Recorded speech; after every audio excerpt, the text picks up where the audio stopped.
आपका जो घर का एंट्रेंस है, उस एंट्रेंस के बाहर कोई कटीले फ्लावर पॉट तो नहीं है जिसमें कांटे हों? बिल्कुल समझते जाइएगा। आपके घर का जो सीवेज टैंक है या सीवर जा रहा है या चैम्बर जा रहा है, वहां कोई पेड़ पौधा पीपल बरगद आदि तो नहीं है? मैं एक एक चीज नोटिस कराऊंगा आपको। आपके घर का जो एंट्रेंस है उसके सामने कोई इलेक्ट्रिक पोल तो नहीं है? ठीक उसके सामने, एंट्रेंस के सामने, घर के सामने नहीं कह रहा मैं, एंट्रेंस के सामने कह रहा हूं। आपके घर का जो एंट्रेंस है उसके ठीक सामने भगवान का मंदिर और मूर्त तो नहीं है? जैसे हम घर से बाहर निकले सामने भगवान का दर्शन हो रहा है, ऐसा तो नहीं है? समझते जाइएगा। आपके घर के ऊपर आपके पड़ोस के किसी मंदिर के गुंबद की छाया तो नहीं पड़ती? सिर्फ नोट करते जाओ चीजों को। अब अंदर घुसते हैं आपके घर में। आपके घर में एंटर करते से कबाड़ा तो नहीं रखा हुआ? आपके घर में एंटर करने के बाद आंगन है या नहीं है? अगर आंगन है तो बहुत सारी बीमारियां खत्म, अगर नहीं है तो फ्लैट सिस्टम में कहां से आंगन आएगा, डुप्लेक्स में कहां से आंगन आएगा?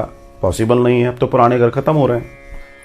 तो आपके घर में एंट्रेंस करते से ही ऐसा तो नहीं है कि आपके यहां जूते चप्पल के रैक ऐसे खुले पड़े हों, जैसे कि दुनिया की सबसे बड़ी प्रदर्शनी वही है।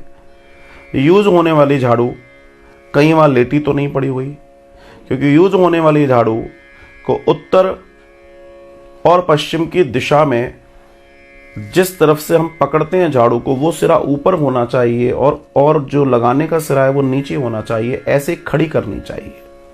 सामान्यतः लोग क्या सोचते हैं कि झाड़ू को लेटा कर रखो और ये करके रखो, ये फिर मैं बता दूं ये गड़बड़ है। आपके घर में झाड़ू उत्तर और पश्चिम के कोने में, उत्तर दिशा जहां समाप्त हो रही है, पश्चिम दिशा दोनों जहां मिल रही है उसके कोने में रखी होनी चाहिए, अगर वो जगह आपके लिए वैसी है तो वो झाड़ू वाड़ू तो आपके एंट्रेंस में नहीं है। इस बात का ध्यान रखें। आपके घर के एंटर करते से हुए जो कर्टेन लगे हुए हैं वो साफ सुथरे हैं कि नहीं, इसका ध्यान रखें।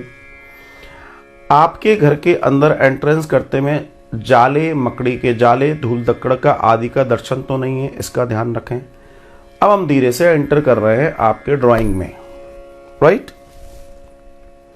तो आपके ड्राइंग रूम में जो सोफे हैं, जो टेबल है, जो कुर्सियां हैं, उन पर गंदे पुराने कवर तो नहीं चढ़े हुए? आपकी जो सेंटर टेबल है वो सेंट्रल टेबल ट्रक तो नहीं बनी हुई है? लोडिंग ट्रक समझते हैं आप?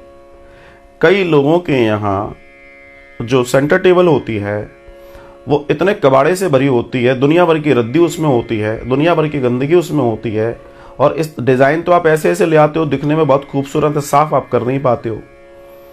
ये सब नेगेटिव एनर्जी का कारण बता रहा हूं मैं आपको, सुनते जाइएगा, ध्यान रखिएगा जो मैं बता रहा हूं। आपके घर में कहीं आपने मैटिंग तो नहीं बिछा रखी? अगर वो मैटिंग या कालीन या उस टाइप की चीजें हर 2-4-5 दिन में साफ नहीं हो रही हैं क्लीनर से, वैक्यूम क्लीनर से, या धूप नहीं दिखा रहे हैं, तो ऐसी चीजों को उखाड़ के फेंक दीजिए बाहर। आपके सोफा इस तरीके के तो नहीं है कि इनको आप साफ नहीं कर पाते हो या उनमें डस्ट जा रही है, इस बात का ध्यान रखें। कुछ चीजें ये विशेष बता रहा हूं। अब इससे हम चलते हैं आपके कमरे में। आपके कमरे में आपका जो सोने का तरीका है, आपका सर या तो दक्षिण में होना चाहिए या आपका सर पूर्व में होना चाहिए, या तो आपका सर दक्षिण दिशा में होना चाहिए या आपका सर पूर्व दिशा में होना चाहिए। ऐसी स्थिति है या नहीं? अब एक कंडीशन ये आती है कई बार कि हमारे कमरे में ऐसी स्थिति होती है कि हम पलंग को वैसे नहीं रख सकते जैसे मैं कह रहा हूं, जैसे रखना है वैसे रख दो, पर आपका सर, जैसे आपका सिरहाना है, पीछे वो वो होता है पलंग में, बेड में, तो अब मान लीजिए ना वो पूर्व में रखा जा रहा है ना वो दक्षिण में रखा जा रहा है, उसका सिरहाना जा रहा है उत्तर में या पश्चिम में, तो क्या होगा? तो आपको सिरहाना कैसे भी रख दीजिए, मगर आपको सोना हमेशा पूर्व मुखी अर्थात या फिर दक्षिण मुखी, आपका सर या तो दक्षिण में हो या आपका सर पूर्व में होना चाहिए, इस बात का भी विशेष ध्यान रखें। आपके कमरे में किसी तरह की कोई गंदगी तो नहीं है, आपके कक्ष में निरंतर सफाइयां होती हैं और कमरे में एक वेंटिलेटेड अर्थात एक खिड़की जरूर होनी चाहिए।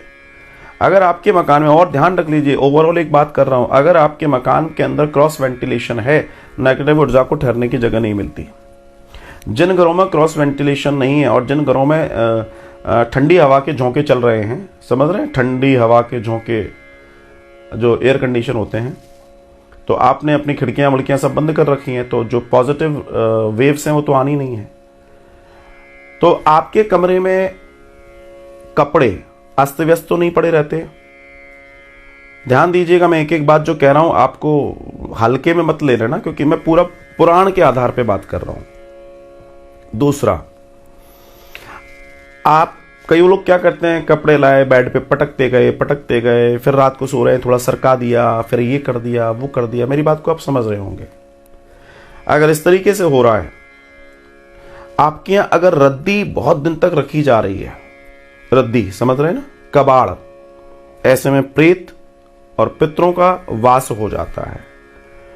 आपके यहां जो आपके बाथरूम्स आदि इत्यादि हैं वो चमकने चाहिए। अगर वो गंदे हैं, अगर उनमें स्मेल है, तो आपके नेगेटिविटी को दुनिया का कोई व्यक्ति दूर नहीं कर सकता। चप्पल जूते टूटे फूटे ये सामान है, ये तुरंत घर से फेंक दो। जो भी बेकार रद्दी का सामान है तुरंत निकालो उसको। एक भी चीज आपके घर में ऐसी नहीं रहनी चाहिए। तीसरा, आपके कमरे जो आप सो रहे हो, सोने के ऊपर कोई लेंटर या बीम नहीं होना चाहिए, कोई गार्डर, कोई पिलर, इस टाइप की चीज आपके माथे पे नहीं होनी चाहिए। इस बात का भी आप विशेष ध्यान रखें। आप जब आप सोते हैं तो इस बात का भी ध्यान रखें कि आपका जो गद्दा है वो अच्छी क्वालिटी का होना चाहिए। अगर वो बहुत ज़्यादा नर्म है तो आपको नेगेटिविटी रहेगी, क्योंकि वो शरीर में दर्द देगा और उसके वजह से आपका शरीर पेनफुल होगा और आप अच्छे कार्यों में भी सही नहीं हो पाएंगे। इसलिए जिंदगी में सब कुछ करना, पर उसके ऊपर खर्चा जरूर अच्छे से करना। बारीक बारीक बातें हैं। किसी भी तरह की कोई गंदगी आपके कक्ष में नहीं होनी चाहिए। आपका कक्ष हमेशा महकता हुआ होना चाहिए। अब महकने से मतलब ये नहीं है कि तुम कुछ करो या ना करो और लेके फिस कर दो, हो गया महक गया, वाला महकना वाला नहीं। ओरिजिनल महकने की बात कर रहा हूं मैं, ओरिजिनल महकना, ये ध्यान रखिएगा। आपके कक्ष में किसी भी तरह का कबाड़ या भारी चीजें, कोई मशीनरी रखी है, आपको नेगेटिविटी देगी, पूरे दिन देगी, आप कहीं घूम लीजिए देगी। इस बात का विशेष ध्यान रखें। बच्चों के कमरे में आ जाइए। बच्चों के कमरे में हमेशा इस दिमाग में रखें कि बच्चों की जो स्टडी टेबल है उसमें उनका बैठे हुए का मुंह पूर्व दिशा में होना चाहिए, और बच्चे जब सोएं तो उनका सर भी पूर्व दिशा में होना चाहिए। बड़े लोग दक्षिण में मुंह करके सोएंगे, कोई दिक्कत नहीं है, पर बच्चों का पूर्व में होना चाहिए। उनकी मेधा, उनकी इस सब को बढ़ाने के लिए बहुत फायदेमंद होता है। इस बात का विशेष ध्यान रखें। बच्चों के लिए भी जो सोने की व्यवस्था है वो अच्छी होनी चाहिए। बच्चों के कमरे में भी गंदगी, रेवाड़ा, ये चीज़ें नहीं होनी चाहिए, क्योंकि इसका प्रभाव अल्टीमेटली आपको ही आना है, क्योंकि आप घर के अंदर मुख्य हैं और आप ही को वो देखना करना। तो इस बात का विशेष ध्यान रखें। आपके घर का स्टोर रूम, कायदे से घर में स्टोर रूम हो, लेकिन कबाड़ रूम नहीं होना चाहिए। स्टोर रूम होना, वो स्टोर तो रहेगा बल्कि कबाड़ का रूम ना हो। वैसे कायदे से स्टोर जो होता है वो पश्चिम की दिशा में होता है, पश्चिम का जो कोना होता है वो स्टोर के लिए है, लेकिन डिपेंड करता है। और जो भगवान की पूजा का मंदिर है, अगर वो आपका ईशान कोण में नहीं है तो आप कितने ही महल बना लेना, आपके जीवन में विचलितता रहेगी और समस्या रहेगी। रसोई आग्नेय कोण में होना चाहिए, ठीक विपरीत बगल से आप चले जाओ। एक तरफ से सूर्य भगवान निकल रहे हैं तो दूसरी तरफ वाला हाथ आपका आग्नेय कोण है, वहां आपका रसोई होना चाहिए। आप जब किचन में खाना बना रहे हैं तो आपका मुख उत्तर की ओर होना चाहिए सामान्य तौर पे। अगर नहीं, इन चीजों को समझ लीजिएगा। आपके आसपास के वातावरण में कौन कौन सी चीजें आपके जीवन में इफेक्ट कर रही हैं। हमें लगता है हम नेगेटिविटी से भर रहे हैं, ये हमें अपने आसपास देखना है। पहले हमने खुद नेगेटिविटी का केंद्र बना रखा है अपने आप को। बहुत सारी चीजें ऐसी हैं, हम बाई कर रहे हैं, खरीद रहे हैं, भरते चले जा रहे हैं, कभी यूज ही नहीं है उनका। ये भी नेगेटिविटी करती हैं। आपके यहाँ कई बार क्या होता है, कपड़ा पहना और टांग दिया, पता पड़ा 2 महीने तक टंगा हुआ है। ऐसे अगर आपके यहाँ आदत है, नेगेटिविटी इकट्ठी हो जाएगी। मतलब यहाँ प्रेतवास की बात कर रहा हूं मैं, हमारी भाषा में उसको प्रेतवास कहते हैं, आपकी भाषा में नेगेटिविटी कहते हैं, वही आपको डिस्टर्ब करते हैं। तीसरी चीज, तो इस बात का ध्यान रखें कि आपका मंदिर ईशान कोण में होना चाहिए। अगर वो नहीं है तो आपको दिक्कत देगा, बहुत दिक्कत देगा, ध्यान रखिएगा। आपके घर में, आपके किचन में अगर आप रात को या दिन में गूंदा हुआ आटे को गूंदते हैं, बच जाता है, उसको उठाया और फ्रिज में रख दिया, अगर आपके साथ ऐसा हो रहा है, दुनिया में कोई व्यक्ति आपको नेगेटिविटी से बाहर नहीं निकाल पाएगा और कभी सुख नहीं दे पाएगा। अगर आपके फ्रिज, आपके घर में रोज आटे को आप लौंदा बना के अंदर रख देते हैं तो ये आपके लिए बहुत दुविधा का कारण बनेगा। ये जीवन में ध्यान रखिएगा। कुछ चीजें हैं जिनको आपको समझना होगा, जानना होगा और बेहतर समझना होगा।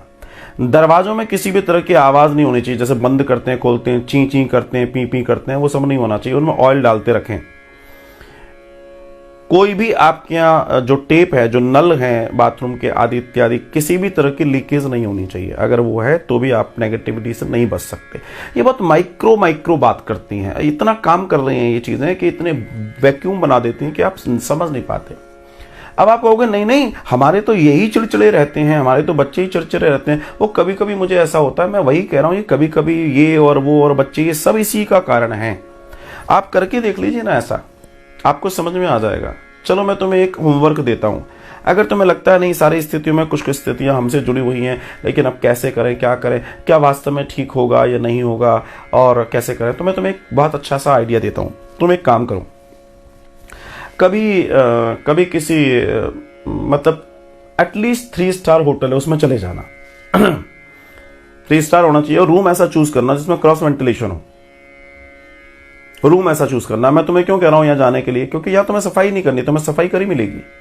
नीट एंड क्लीन बेड्स मिलेंगे, नीट एंड क्लीन बाथरूम मिलेंगे, कोई जाला कोई जंगला नहीं मिलेगा।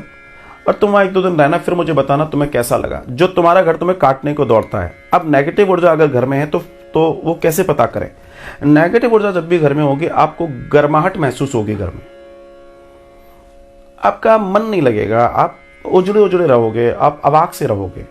लेकिन जैसे ही आप अपने घर से बाहर निकलोगे, आपको अच्छा फील होगा, यू विल फील मतलब बहुत बढ़िया, बेटर। लेकिन जैसे आप अपने घर की तरफ आओगे, घर में जाओगे, वापस से आप डल हो जाओगे। ये चीजें इस बात का इंडिकेशन है कि आपके यहां